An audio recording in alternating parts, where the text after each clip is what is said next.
I've got some updated info on Jarrod Bowen. With Trent Alexander-Arnold injured, what should we do with him? I've got an early view of upcoming blank and double game weeks, and I've done a bit of thinking about an appropriate chip strategy as well.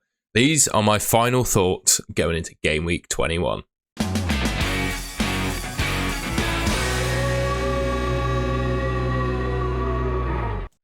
Jarrod Bowen then, he obviously picked up an injury at the end of the FA Cup clash against Bristol City. I've seen an update on Twitter today suggesting that Bowen himself is likely to only be missing one Premier League game, and I think that's obviously partly due to his injury not being very severe and the way that the Premier League matches are scheduled. If you look at West Ham's next two fixtures, they don't play in the Premier League again until, the 21st of January, I'm just looking here, and then their next game is on the 1st of February. So if he's back for the Bournemouth game, realistically, as we know, he's probably only going to miss 1 week of Premier League football. And I'd say, unless your team is in absolute disarray without Jarrod Bowen, right, and you have someone on the bench that can cover him, I probably wouldn't sell him. He's just such a fantastic option that can score goals in any game. Obviously, when he's fit, he's nailed to start for West Ham, plays 90 minutes, probably their most important player. Obviously, Paqueta's injured as well. That update came alongside Paqueta. Question marks on quite how dangerous Jarrod Bowen will be without Paqueta. And also, without Paqueta, who takes the penalties for West Ham? I have a feeling that Jarrod Bowen is really growing into like a talisman role for West Ham. I think Ben Rama is the second fiddle sort of penalty taker for West Ham. I just have a feeling that Bowen is going to take the pens off of Paqueta now. I just have a feeling. I mean, remains to be seen what happens in future fixtures. But yeah, I'd say if I had Jarrod Bowen currently and someone on the bench that could cover him, I'd probably keep him.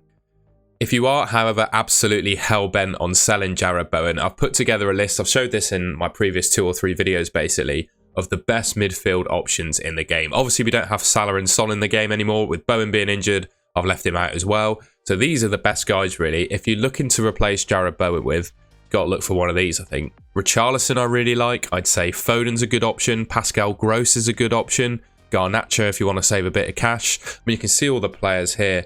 I've sort of named my favourites really. Richarlison, Gross, I'd say are probably the strongest two. I just think they're nailed on for their teams. Foden, there'll be a little bit of doubt as to whether he's going to start with Haaland and KDB coming back into the fray. Richarlison, I think there's question marks around how well he will play without Son in the team. I think Maddison will probably be back for sort of game week 22 time, so that might increase his appeal, to be fair. Obviously, Werner's just signed for Spurs as well, so how does he fit into the squad? I just think there are a few too many question marks around Richarlison, even though I do really like him as an option, which leads me to saying I think if you're looking to replace Jarrod Bowen and don't have Gross already, I think Gross is your best replacement. I thought it'd be useful just to have a look at the top midfielders according to DraftHound. You can find a link to the DraftHound website in the description. I just thought I'd order the top midfielders for the next 3 game weeks for expected points. You know, if you're looking for an algorithm to back up a claim to replace Bowen with a player, this is really where to look. They currently have Phil Foden as the top scoring predicted top scoring midfielder over the next 3 game weeks, which if he starts all 3, I think he probably is. You know, he's in really good form for Man City. I think the Newcastle game is probably a little bit stronger than the numbers are suggesting in terms of it's a bit harder now. I think off the back of a win against Sunderland and a couple of weeks of sort of rest period as well, I do think Newcastle would be back to kind of their best, particularly at St James's Park. Then he's got Burnley and Brentford. I think they could do really well in those games. And Man City as a whole, I've got a feeling they've kind of struck that sort of title winning form we're used to seeing from them at the back end of the season. Palmer is obviously the best midfielder in the game at the moment, I think, and it shows in DraftHound, really. I think he's probably better than Foden just for the guaranteed minutes and penalties. Saka's obviously up there as well. Bernardo Silva, Odegaard, Richarlison, Garnacho, Grealish, and my man Pascal Gross. They all appear as the top midfielders over the next 3 weeks for expected points.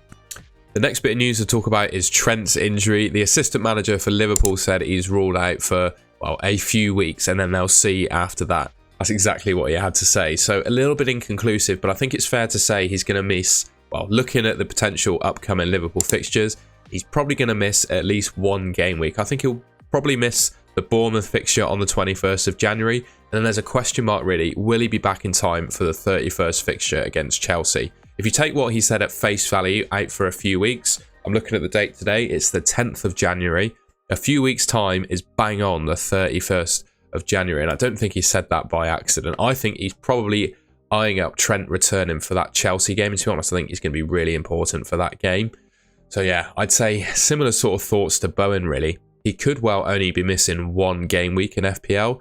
And you've got to really ask yourself, Trent, at the value he is and how good of an asset he's going to be in FPL, potentially have a double game week in 25 as well. Do you really want to sell him if he's only out for a game week? Similar to what I did with Jared Bowen, I've put together a list of, well, potential replacements for Trent. One player that hasn't made this list because it's a list of defenders ranked by expected goal involvement across the season. A defender you're not seeing here is Estupinian because basically he hasn't played enough games to accumulate similar XGI to other players on this list. So I would say he's one I genuinely consider that hasn't quite made this list. When you look at other players, we've got Pedro Porro, Trippier, obviously Trent's in third place. Cash, he's not really in the Villa team anymore, so can't suggest him as a replacement really.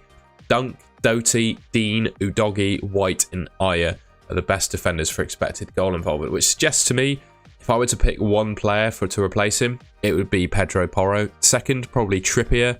Third, I'd consider Dunk or Estupinian, and then I'd probably say an Arsenal defender in fourth. I know they haven't kept a load of clean sheets recently, but I've got a feeling that they will over their upcoming fixtures.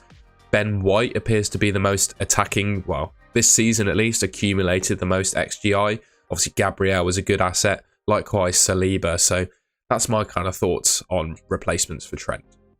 Again, similar to what I did with Jared Bowen, here are the top defenders for expected points over the next 3 weeks according to DraftHound. And it's interesting viewing. I never thought I'd see a Luton defender top the list, but Doty of Luton, according to DraftHound, is the best defender in the game for predicted points over the next 3 game weeks. He's been, well, really good from an attacking perspective for Luton, but you really got to ask yourself, how many clean sheets are they realistically going to get? Might keep one against Burnley, but I mean, Brighton and Newcastle, you're reliant on attacking returns really, and I guess that's sort of backed up in the points. So we see Porro up there as expected, Gabriel, Ben White up there as well, just to back up some of the claims I made previously. But yeah, between top defenders for expected goal involvement and DraftHound top defenders for expected points over the next 3 weeks, you should be able to come to a conclusion whether you even want to replace Trent in the first place, and if you do, who to replace him with. Alright then, it's also been going a bit crazy regarding fixtures over the last week, and I've tried to put together as basically as simple a summary as possible to, give you a bit of info on what the fixtures are looking like coming up basically. So game week 25, we've got a possible double game week. This involves Luton, Liverpool, Man City or Brentford. Not confirmed yet, and I think we'll probably get some more information before the next game week 22 deadline, but it's something to be cognizant of. I think both Liverpool and Luton at some point are due a double game week caused by a blank in 26, you can see there. Yeah, Liverpool, Luton, Spurs and Chelsea could well blank in game week 26. That's caused by the EFL Cup final. Game week 28, it could be when the Man City Brentford fixture is scheduled in. That could happen in 28 or 25 as we're seeing there. Game week 29 is going to be a big blank for any Premier League teams basically that make it to the FA Cup quarter final. Obviously those teams will be out, as will their opponents that are scheduled to play in the Premier League against them. So that will mean potential doubles in game week 34 for the rescheduling of those fixtures, and likewise game week 37 we're going to see some game week 29 fixtures rescheduled for those weeks, meaning that there'll be double game weeks for those particular teams. So yeah, it's looking like the future game weeks are going to be a bit chaotic, and it might mean you're going to want to dig into some of your chips, and I've not gone into specifics, but hopefully the next bit will help you on that. So rather than being absolutely specific about when to use chips, because I think ultimately that depends on which ones you've got left, the position of your team and how much you fancy particular teams and fixtures, but I've just done some general advice next to each chip and then I'll talk a bit about them. So the free hit, first of all, I think for me I would use it when I need to make some emergency changes to my team for one game week only. So I think personally that's best used to target a blank game week or a really, really good double game week if I don't have my triple captain or bench boost less, right? When you look at the fixtures, could potentially use that in game week 26 for the EFL Cup final blank, depending on what your team consists of in terms of, Premier League teams. You could look to use it as well in game week 29 because I think that's going to be a big blank. Lots of Premier League teams are going to make it to the FA Cup quarterfinals. For that reason, that'll probably be when you want to use your free hit. The wild card is an interesting one and it's really loose, I think, depending on what your team looks like. For me, I like to use it when my team is just in long-term disarray, where I've got multiple players out on long-term injuries or players that are just completely out of form or not starting for their respective teams anymore. Or there's a big fixture swing. Don't really think there's a massive fixture swing coming up. What I also say about the wildcard is you can use it in conjunction with your bench boost. So the week before a double game week, you could bring in 15 players that each double on the double game week, and then hit the bench boost button the next week when the double actually happens. And then you have 15 players that each play potentially 2 fixtures. That's a really nice way of doing it.